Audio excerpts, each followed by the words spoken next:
Streaming. Connecting.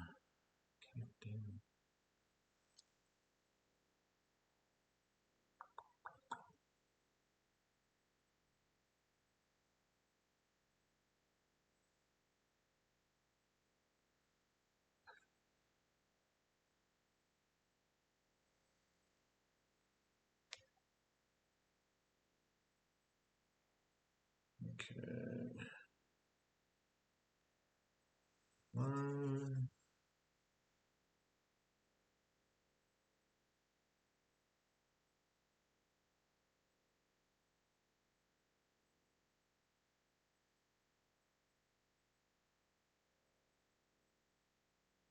Okay. Look.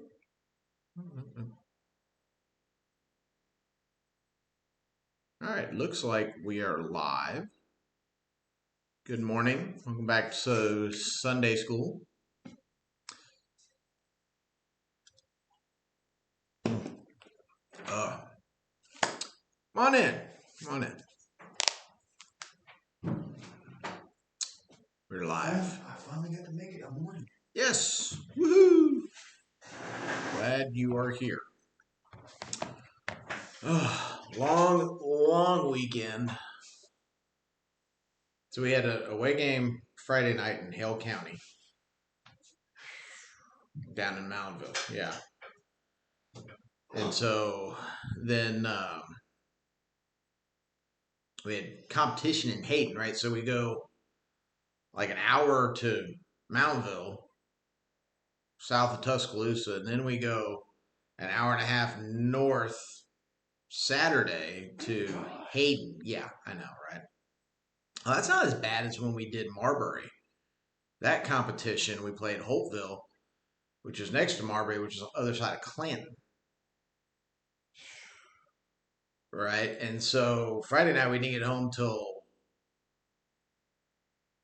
I didn't get in bed till after midnight. And then got up early to make sure everybody got up and got things going because we had to drive the trailer to the competition in Hayden, which was another all-day affair. Awards weren't until like 8:30, but there was like 20 schools. It was it was a good show. It was a good time. Our band, we scored all ones. We got best in show for our color guard, which we did that at Winfield as well. And then we won the announcers award for the second year in a row at Hayden. So it was a good day, very good day. Excellent job for our last competition. Those kids have really come a long way. Most of them came through all that COVID junk, so 2 years of really choppy, not solid band practice and that kind of thing, and not going to school, and some of that they had to learn on their own and practice on their own, and it was tough.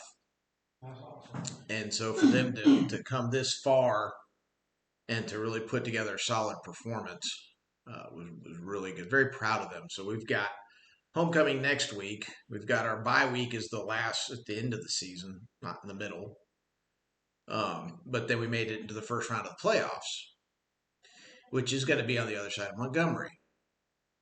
So that weekend, so that's like in 3 weeks, that's going to be, we're going to have to drive like 2.5 hours to the Georgia state line for that game. Wow. And if we somehow manage to squeak through that, we'll host the second round of the playoffs here. If that's the big if. I don't, I, you know, prepare for the worst and hope for the best. I'd love to see us win, but at the same time, I don't think we'll get that far. But we are talking about West Block. Well, the new coach is doing good things, and of course, it's his first season, so you got to give him time to build. You got to give him time to acclimate. You got to get the refs time to get used to him. Yeah, that's a whole other issue. We're not going to sit there and spend the whole time talking about football because I know there's a lot of upset people from yesterday's game with Alabama and Tennessee, and that's Bad calls. referees turning their nose up and walking away, flags thrown on Alabama. Well, the last home game we had, there was a player, and I won't say the school because this is live on Facebook, but there was a player that kept committing personal fouls, and they said if he gets another one, he's out of the game. Well, then they told the refs that if he gets another one, he's out of the game. Well, then the refs quit calling them personal fouls, but they kept calling them Unsportsmanlike conduct. They renamed them and they left him in the game. Yeah. And that was so. I don't know what's going on with the refs. I don't know if it's the whole everybody gets a trophy cancel culture. You can't give them a penalty and you can't kick them out of the game because that would just be so mean. Yeah. Oh, it's irritating. It's really irritating. Very irritating. And it's not to say that refs have an easy job. I don't think they do at all. I think somebody had their hands in the referee's pockets yesterday. I hear that a lot. I've never seen proof of that, but it's a possibility. So, anyways, speaking of things failing, right? We're going to talk about the fall of Babylon today, Revelation chapter 17, which again coincides with Amir's book here, Revealing Revelation chapter 17. And it's the fall of Babylon. Now, it's Babylon. If you want to set the stage properly, you've got to go back to Genesis. And you've got to go back and read and study and understand what Babylon was and what it became, right? But we'll start out with, let's see here. The title in everybody's Bible is like the Great Prostitute or the Great Harlot or the Fall of Babylon, right? And the first verses in there talk about this great harlot, great prostitute. So chapter 17, verse 1 and 2. Then one of the seven angels who had the seven bowls came and said to me, "Come, I will show you the judgment of the great prostitute who is seated on many waters, with whom the kings of the earth have committed sexual immorality, and with the wine of those of whose sexual immorality the dwellers on earth have become drunk." So, as we see what's going on with Revelation chapter 17. Now you got me intrigued. It's in the, well, I should hope so. It's kind of the point. Of course, I stay away from Revelation. I was always told to stay away from Revelation. And see, that's not a good thing. Bible tells us, matter of fact, one of the first things in Revelation is those who read this will be blessed. Chapter 17, verses 1 and 2. Okay, continue. I'm sorry. And so, all right, so what we see in society today, in the world as a whole, if you are paying attention to world events, not that I'm advocating to watch the 24-hour news cycle, no thank you. But if you're paying attention, you know, we've had, pardon me, over the last several years, and regardless of what you think of Donald Trump, while he was president, a lot of stuff came to light. A guy named Jeffrey Epstein, right, was found out to basically be the pimp to the wealthy, the pimp to the 1%. He had his little private island, and there was all kinds of accusations. Then his consort, his wife / girlfriend, whatever person, Ghislaine Maxwell, has gone through her trial, right? But yet nobody's ever heard of who her clients were. But we do know, because of the flight logs to Jeffrey Epstein's island, that these are movers and shakers. These are the richest of the rich. They're the most famous of the stars. They're politicians. They're judges. There's all these people, right?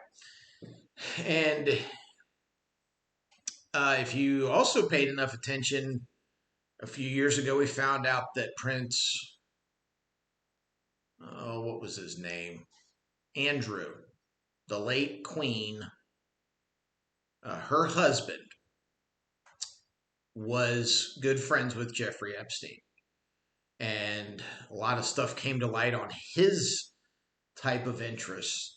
And I'm not saying this, trying to turn this all into some whatever. I'm just simply pointing out the fact that uh, sex is used within the richest of the rich, within the people who are the influential and whatnot. And it's one of the things that happens in politics. And here in America, you go to Washington, D.C., and you get put into these compromising situations, and they basically bribe you.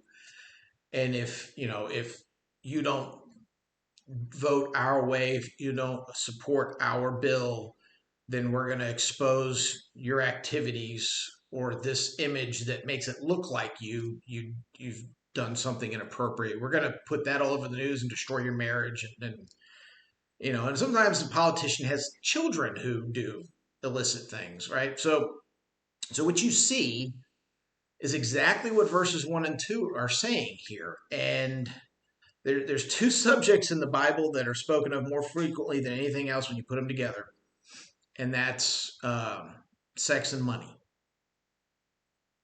It's not that they're the worst sins, but they branch out into everything else and can affect everything else. So if you get caught up in weird sexual sins, it can take you weird places. If you get caught up chasing money, you can end up in sexual sin. You can end up doing other weird things because you just want the money and the greed kicks in. There's all this stuff going on. So that's what we see with our politicians and our business leaders. And so much of what goes on in the world today. And it's going to be even worse. And there is some metaphor here, not to say every single bit of it is sex and not every single bit of it's greed. It's a mixture and there's other stuff going on. But to be fully immersed in that atmosphere, to be successful, you've got to participate or at least make it look like you participate in these kind of things.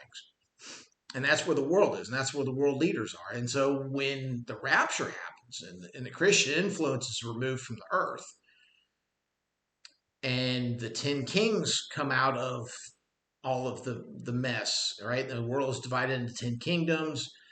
There's a very strong possibility that those are going to be broken into essentially economic kingdoms, and the heads, they may be corporate heads.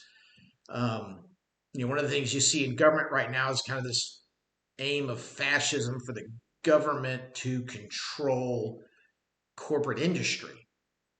All right, so you're going to see that kind of stuff in these 10 kingdoms that come out of the aftermath of the rapture at the beginning of the tribulation, right? So we're halfway through the tribulation.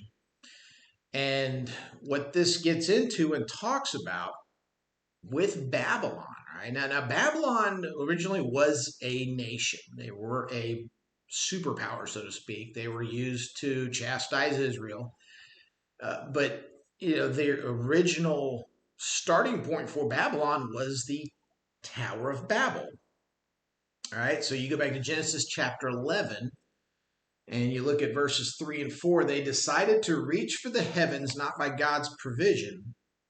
Sorry, this is what Amir is saying when you read that. So Amir says this: they decided to reach for the heavens, not by God's provision, but by man's own effort. It is man's nature to try to get to heaven on his own terms. In fact, all religions other than Christianity are based on a works system designed to attain salvation. That's what Amir says in his book. And so what you see at the Tower of Babel is man trying to be God, man trying to get back to heaven on their own, build a great tower up into the skies. And, of course, open rebellion to God. God said to spread out and fill the earth, be fruitful, multiply, spread out and dominate and, control everything. And they all decided to stay in this one little place in the valley of Shinar.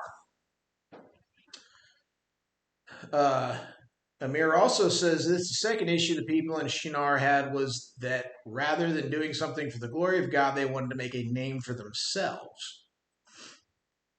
And then he also says our world has forgotten that we are here to reflect the glory of Christ, not to make a name for ourselves. So probably more so than building the tower, probably more so than not spreading out was they said, let us make a name for ourselves. So it was very egocentric. It was very much a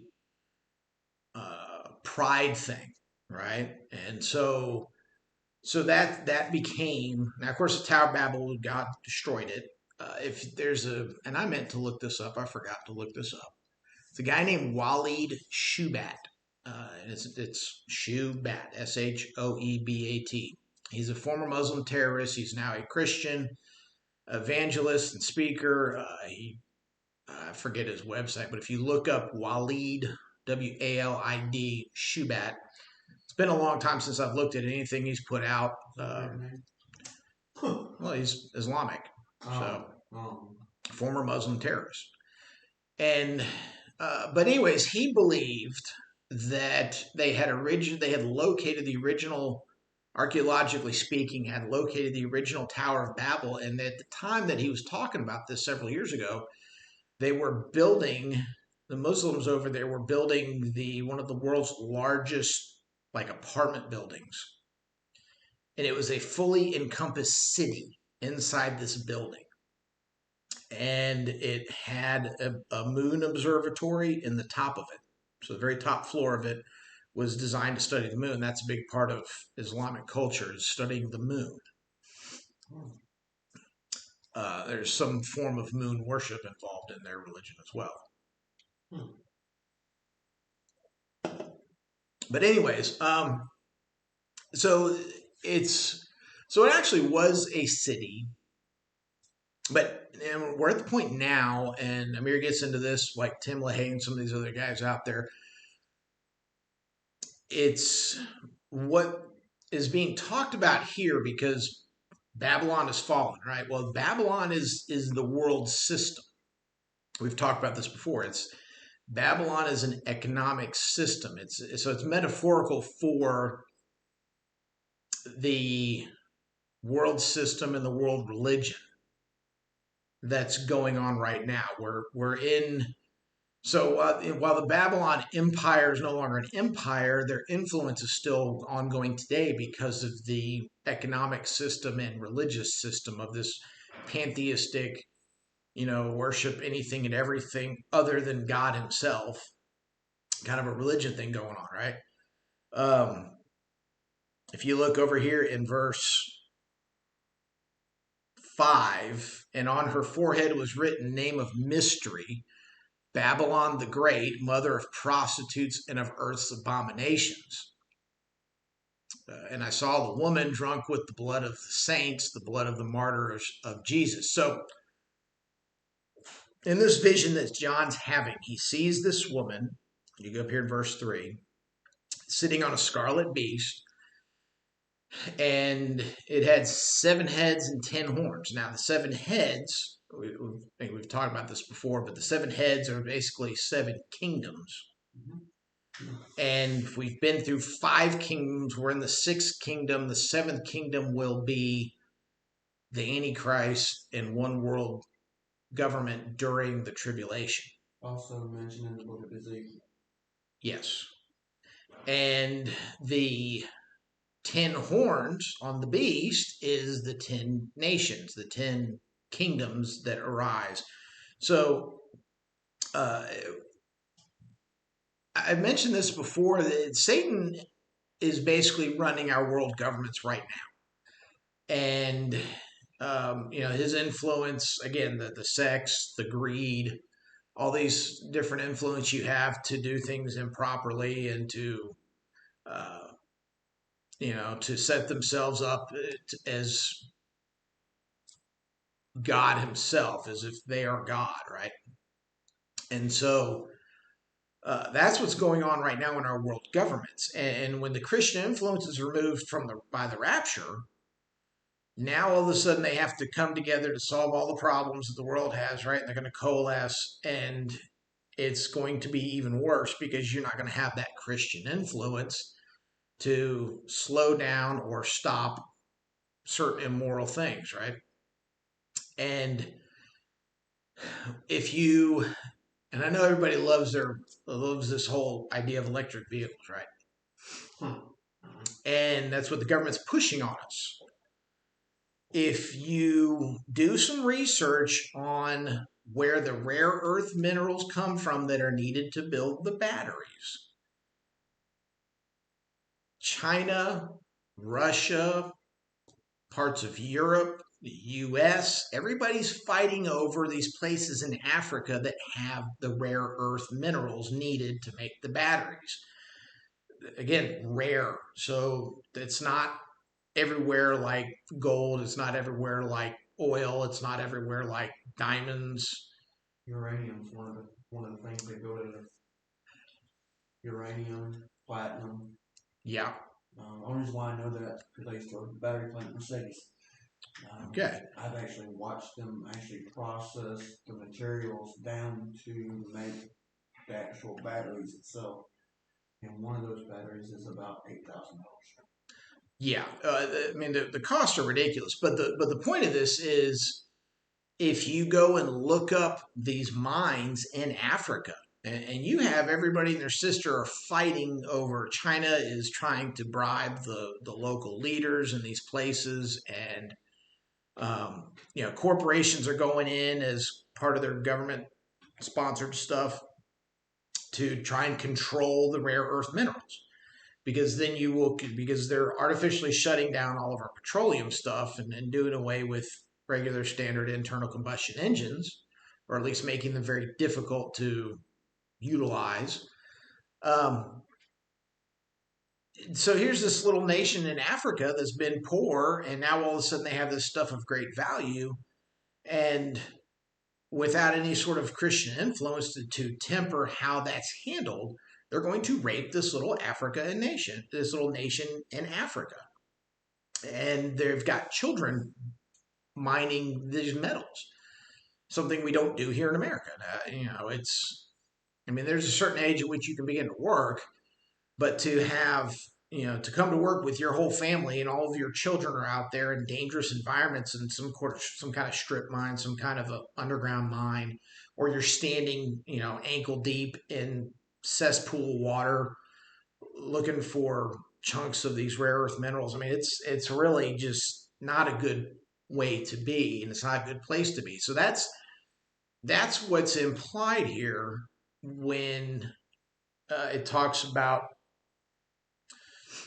um,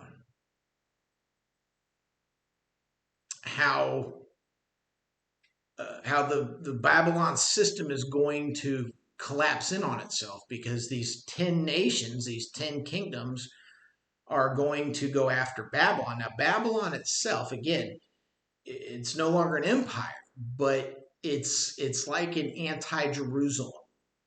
It's one of the ways that Amir puts it. So God's capital, where God will, Christ will put his throne for the millennial reign that we're going to be talking about here in a few chapters. That's Jerusalem, right? Everything points towards Jerusalem. Western writing, we go from right to left, or from left to right. Why? Because Jerusalem's on our right. Everything moves to the east towards Jerusalem. If you go on the other part of the world, their writing is in the other direction. Why? Because the writing goes towards Jerusalem. Everything points to Jerusalem because that's God's chosen city.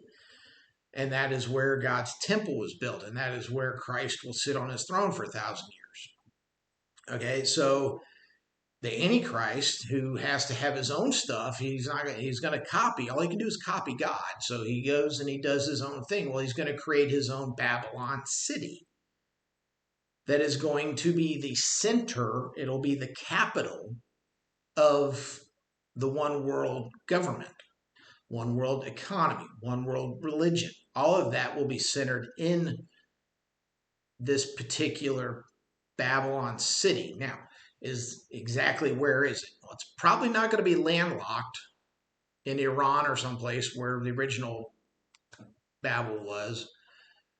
It could be Rome. It could be someplace like that. The infrastructure is certainly there, the access to the waterways and whatnot, because it will be this massive economic center. So you're going to need air travel, you're going to need ocean travel, you're going to need all this stuff in order for it to be an economic center. all loads lead to Rome. All roads lead to Rome, is what they used to say in the Roman Empire. So everything fed into the capital city, right? Uh, and I love this. And again, and I've said this before, just to reiterate this: if you don't understand what the Bible says, keep reading because it will explain itself. It will give you some clue as to what it's talking about, right? So we look at verse 6. John says, "And I saw the woman drunk with the blood of the saints, the blood of the martyrs of Jesus," which again, we're talking about, the persecution of the Christians and the God followers that arise during the tribulation. And again, Babylon's going to be the center of everything, so they're going to be the ones leading the charge to persecute God's followers, right? When I saw her, I marveled greatly. Verse 7, but the angel said to me, "Why do you marvel? I will tell you the mystery of the woman and of the beast with 7 heads and 10 horns that carries her."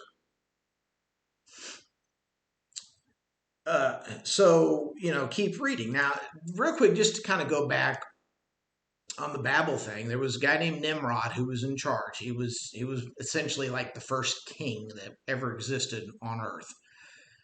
And he was a great mighty hunter, so he was a big strong guy, so he ended up being the guy in charge. Well, he had this wife named Semiramis, who became a high priestess for idol worshiping. And she is essentially the mother of all false religion. All the false religions we have today came from her.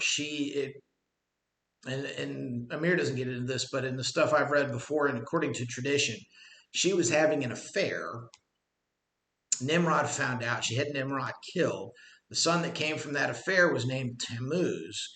She claimed that Tammuz was Nimrod incarnate because Nimrod was the sun god. And so this was him coming back to life after having been killed. Well, then Tammuz ends up getting killed. And they knew at that time of the prophecies going back to the garden. These were direct descendants of Noah. I'm sure they knew Noah at some point, and they were living long enough for that to happen. I've got videos on this if you go back into my Genealogy of Christ series on Rumble. So they would have known, right? So when she gets caught having this affair and is pregnant with this child, she knew the prophecies about Christ going back to the garden. And so she twisted and adopted it. And, going back to Ezekiel, he has this vision that, let's see here.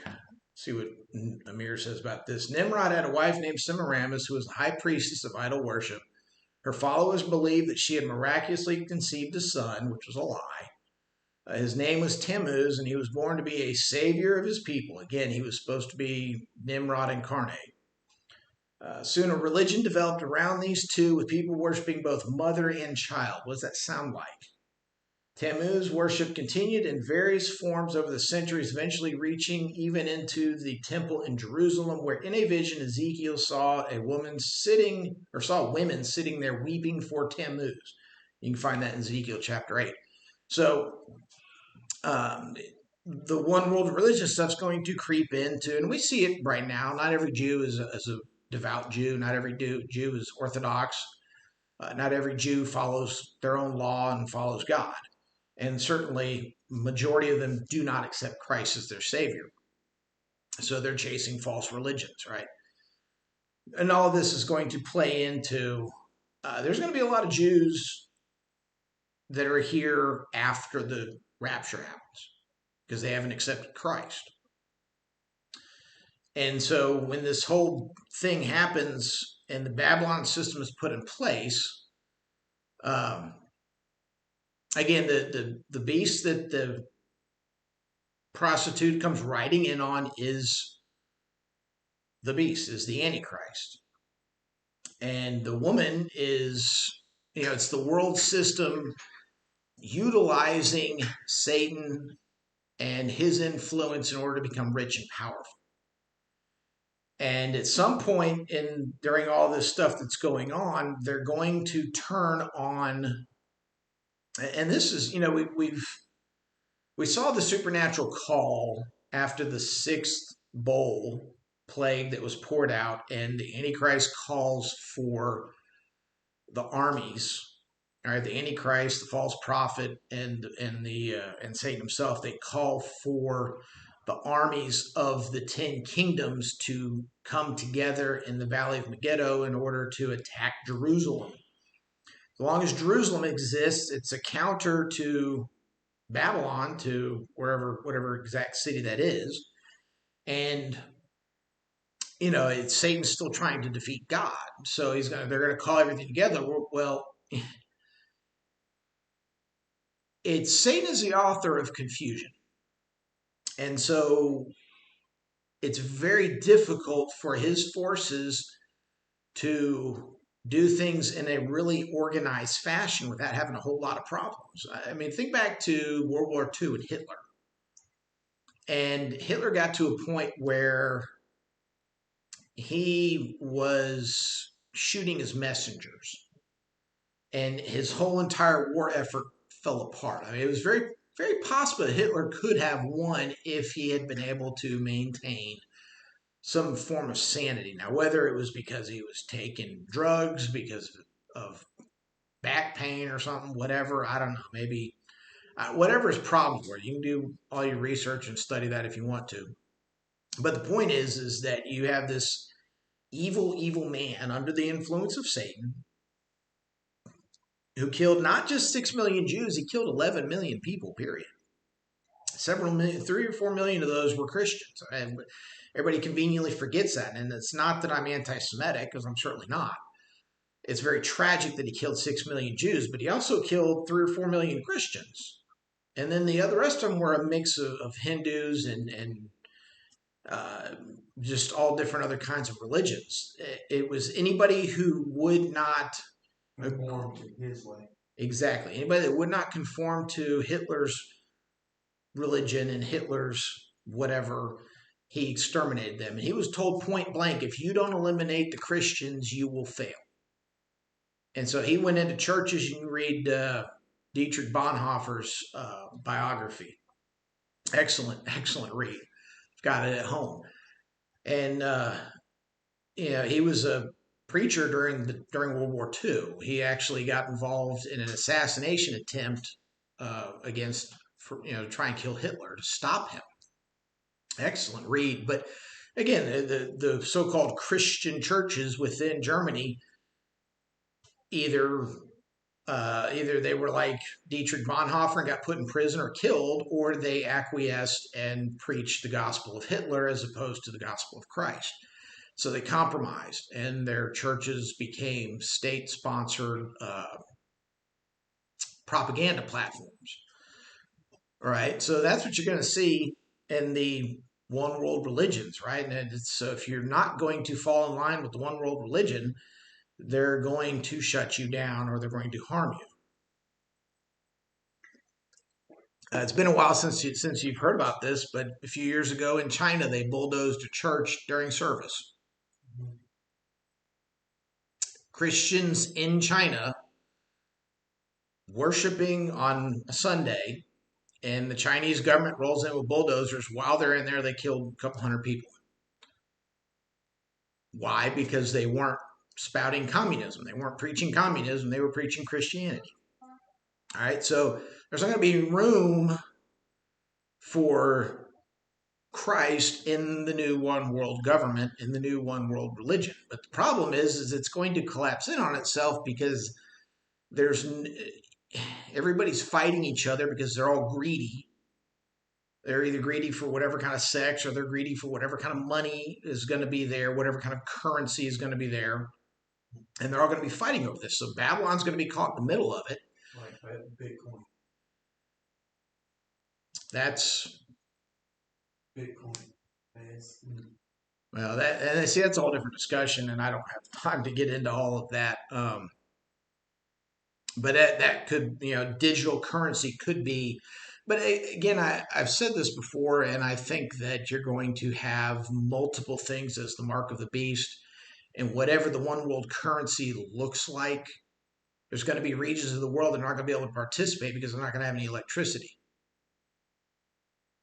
And whether that's because of an EMP or that's because somebody destroyed their power. I mean, right now in Ukraine and Russia are duking it out. And how do you cripple your enemy? You destroy their infrastructure. Well, how do you destroy their infrastructure? You take out their power plants. So Ukraine just destroyed a major Russian power plant. In the same process, Ukrainian power plants were actually supplying a whole lot of electricity to a lot of Europe. Now, a lot of Europe is cut off because the Russians came in and took over those power plants, and then they're shutting them down. So you're going to have these places where microchips and digital currencies aren't going to work. And like I said, it's going to be weird. It's not going to be everywhere. It's not going to be, like I said, I don't think it's just one thing for the mark of the beast. I don't think it's going to be one. They'll probably come up with a currency, but you'll probably have a digital version as well as some sort of paper or coin. Um, and which it's kind of confusing and it's hard to judge. It's very difficult to tell because the Bible doesn't specifically say exactly what it's going to be. It's just going to be one world economy and one world currency. All right, so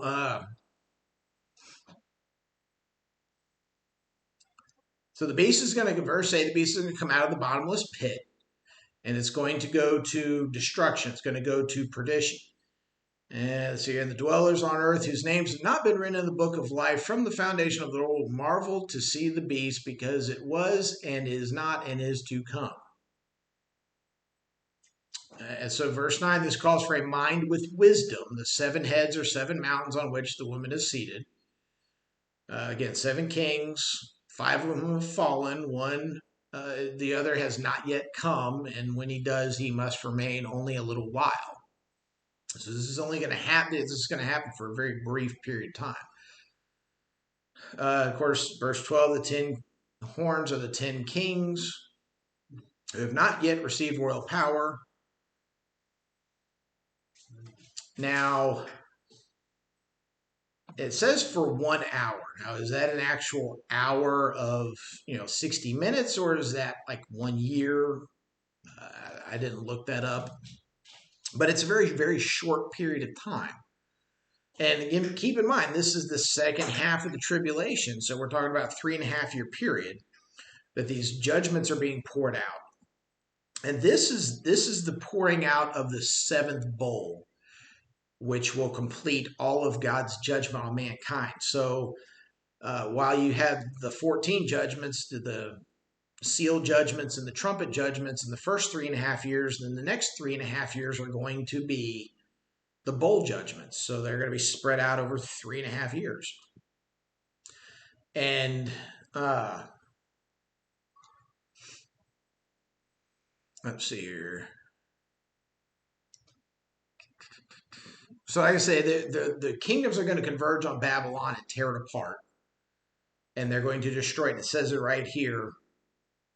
Let's see here, verse 15. And the angel said to me, the waters that you saw where the prostitute is seated are peoples and multitudes and nations and languages. If you're in King James, it might say seas. The seas that you saw as opposed to waters. Had someone one time a long time ago tell me that the prostitute they were speaking of was Amir. I looked at him and I was like, "You are nuts." Yeah, that's crack smoking right there. That's crazy. Yeah, that's no. Mary is not. Mary was not the queen mother, but she definitely was not the prostitute. And matter of fact, prostitute is used more than once to describe Israel. Yeah. Yeah. Because Israel keeps looking to other nations for protection and for wealth as opposed to looking to God. So they sign these deals and they prostitute themselves. And they went out and fought for other nations at weird times, and they did these different things because they were blessed by God if they had the Ark of the Covenant with them, right? And so if they were doing something contrary to what God was saying to do, then they were making treaties where God told them not to make treaties. And that's actually one of the things that is debatable as to whether or not it kicks off the tribulation. Is It will certainly happen about the same time, but when Israel makes a treaty with its enemies. And a large part of that is actually economic. Right now, they're making a really trash deal with Iran and Lebanon and their surrounding enemies. Are making this really, really bad deal where they're giving up strategic positions right now. Check out Amir Tsarfati's Telegram page, and he's got all kinds of posts and news articles about how Israel is not making good decisions with their government right now. Let's see, here's verse 16. And the 10 horns you saw, they and the beast will hate the prostitute. They will make her desolate and naked and devour her flesh and burn her up with fire. For God has put it into their hearts to carry out his purpose by being of one mind and handing over their royal power to the beast until the words of God are fulfilled. And the woman that you saw is the great city that has dominion over the kings of the earth. So this prostitute is the city of Babylon, uh, which again is the Babylon system. It's the Babylonian. It's that style of government. It's that style of economics. It's that style of religion. It's everything is going to be about pleasuring yourself, and so that's where everything starts to fall apart. When you say that I'm going to do this because it makes me feel good, that's not what God says to do. And what do you do when it stops making you feel good? You find something else to make you feel good. It's this constant chasing of pleasure, whether it's sex or if it's greed. The top richest people in the world, when they interview them, they're some of the most lonely, desperate people you'll ever find, because they realize that one day they wake up and they have all this money and they have all this stuff, but they've got no one to share it with. They're missing the whole entire cautionary tale from Solomon back in Ecclesiastes, and he's looking at everything that he has. He was, of course, God granted him wisdom because he asked for it. No man will ever be like him ever again, right? So no man's ever going to have the level of wisdom that Solomon had, right? He used that wisdom to amass the world's greatest fortune. I don't care who you are. No one in the history of mankind, when it's all said and done, will have ever been as wealthy as Solomon. He amassed greatest wealth as king of Israel through his great wisdom. And he looked back at it all one day and said, it's pointless. I'm going to die, and someone else that didn't earn it is going to come along and take it, whether that's his son or not. It's the kings of Israel after him squandered a lot of that. But when you sit there and look at the world's richest people, they have no one to share it with. They spend all their time making money. They spend all their time buying junk and accumulating big, tall buildings and land and whatever else. And they were so greedy they had no one to share it with. And so they're lonely. And their purpose in life, I mean, what do you do when you've accumulated so much money? And when you have more of whatever than anybody else out there, you've accomplished your goal. What is the next thing for you?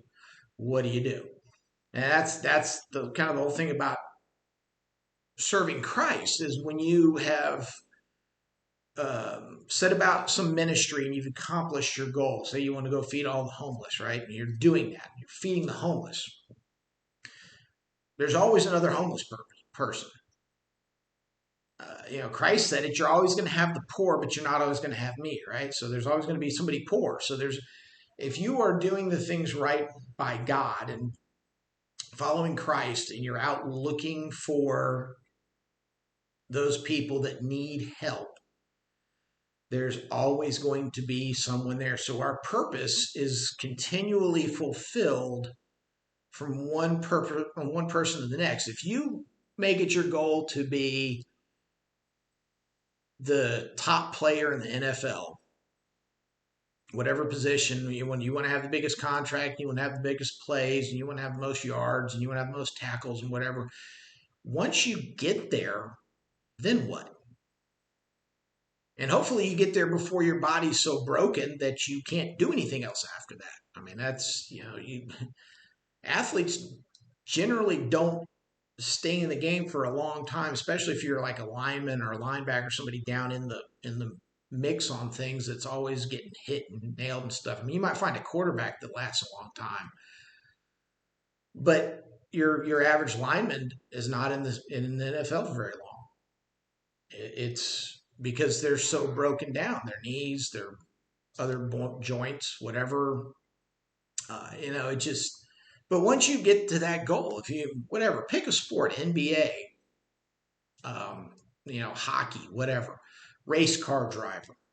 When at some point you get to the top and there's nothing else to do, so what do? You got to do? You got to go find something else. Much as I love Jimmy Johnson, great race car driver, got to be the top in NASCAR. Just it was time for him to move on to something else. So now he's trying to do Formula One, a whole different style of racing, and um, it's so he was able to shift and find something else to work towards being the number one guy at. Whether he's successful or not, don't know. But um, you've got to find something to move on to next. But if you're serving Christ and you're serving God and you're studying your Bible and you're serving your fellow man, if you're serving your fellow church members, somebody out there always has needs and there's always something to do. So our purpose is continual. It's not just hey, I'm at the top. I get to sit here and do nothing now. If you're working towards being a pastor, if you're working towards being an evangelist, yeah, you get there. Well, A, you got to stay there. B, you got to continue to serve other people because it's not all about you preaching. It's about serving people. So it's about teaching people what's in the Bible.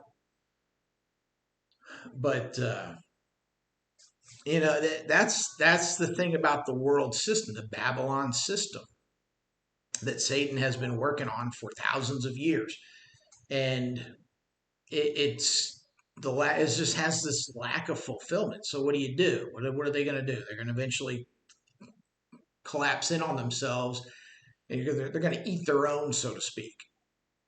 And it's going to come down to the fall of everything's going to collapse, and it's going to end up being this massive battle, which is coming up, where Christ comes in with his army at his second coming and defeats his enemies. So be looking forward to that. Continue to pray for Ron Knight. Continue to pray for Teresa. Continue to pray for my mother. She's found out she's going to be having cataract surgery coming up here soon, on top of finishing her treatments for her cancer.